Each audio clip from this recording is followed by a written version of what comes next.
ఓం శ్రీ గణాధిపతయే నమః. మహాశివుడు లోక సంరక్షకుడు. పరమేశ్వరుని లింగ రూపంలో కొలవడం జరుగుతుంది. ఇల్లులో వెలసిన పంచలింగాలలో 4 శివలింగాలు తమిళనాడు రాష్ట్రంలో ఉండగా ఒకటి ఆంధ్రప్రదేశ్ రాష్ట్రంలోని శ్రీకాళహస్తిలో కొలువై ఉంది.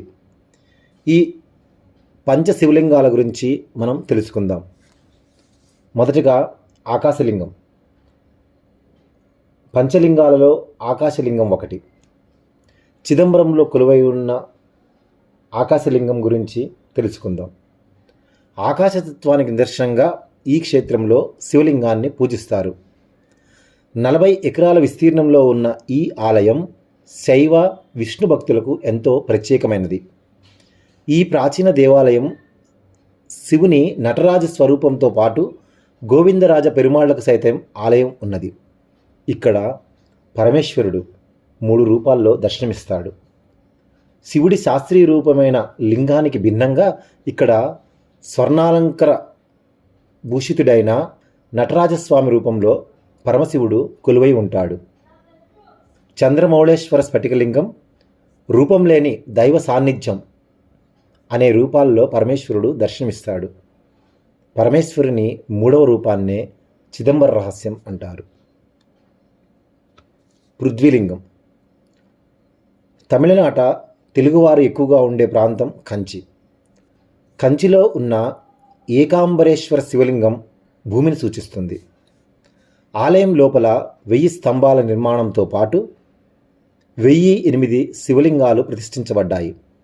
ఇక్కడ అత్యంత పురాతనమైన 3500 సంవత్సరాల వయసు గల మామిడి వృక్షం ఉన్నది. పిల్లలు లేని దంపతులు ఈ చెట్టు కింద నిలబడితే ఇక్కడ పడిన పండును అందుకొని తింటే సంతానం కలుగుతుందని నమ్ముతారు. ఆమ్రా అంటే మామిడి అని అర్థం. మామిడి చెట్టు కింద వెలసిన దైవం కాబట్టి ఇక్కడ శివలింగాన్ని ఏకాంబరేశ్వర లింగంగా కొలుస్తారు. ఆధ్యాత్మిక సౌందర్యంతో విరాజిల్లే ఈ కంచి పట్టణం ఆలయాల నగరంగా ప్రపంచవ్యాప్తంగా గుర్తింపు పొందినది. అగ్నిలింగం. మహాశివుడు కరుణాసాగరుడు, భక్తసులభుడు. భక్తులకి చిరు కష్టం ఎదురైన వెంటనే కాపాడే దేవాదిదేవుడు. తమిళనాడు రాష్ట్రంలోని అరుణాచల క్షేత్రం ప్రపంచవ్యాప్తంగా ప్రసిద్ధి పొందిన శైవక్షేత్రం. అన్నామలైగా ప్రసిద్ధి చెందిన ఈ క్షేత్రం పంచభూతాలలో అగ్నిభూతానికి ప్రతీక. అరుణ అంటే ఎర్రని, అచలము అంటే కొండ అని అర్థం. ఈ క్షేత్రానికి అరుణాచలం అనే పేరు అందుకే వచ్చింది.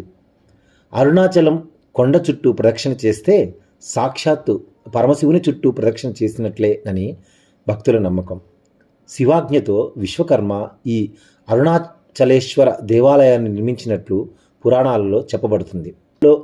ఉన్న మరో క్షేత్రం జంబుకేశ్వరుడిగా ఇక్కడ స్వామి పూజింపబడుతున్నాడు.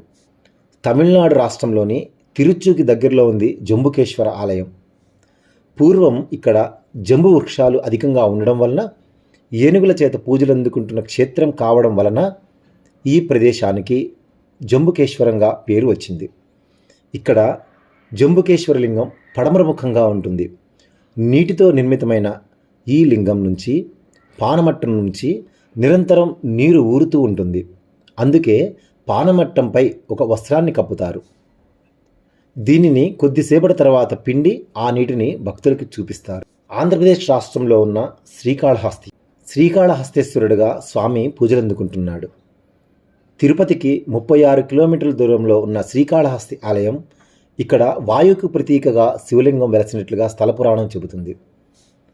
ఆంధ్రప్రదేశ్ రాష్ట్రంలోని చిత్తూరు జిల్లాలో స్వర్ణముఖి నది ఒడ్డున శ్రీకాళహస్తీశ్వర క్షేత్రం తూర్పుముఖంగా ఉన్నది.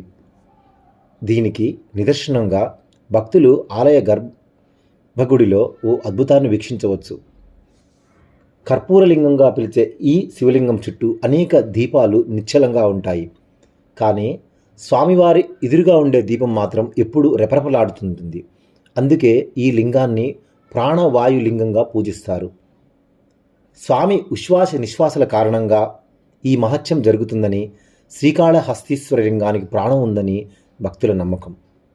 ప్రపంచంలోనే ప్రాణం ఉన్న శివలింగ క్షేత్రంగా శ్రీకాళహస్తి ప్రసిద్ధి పొందినది.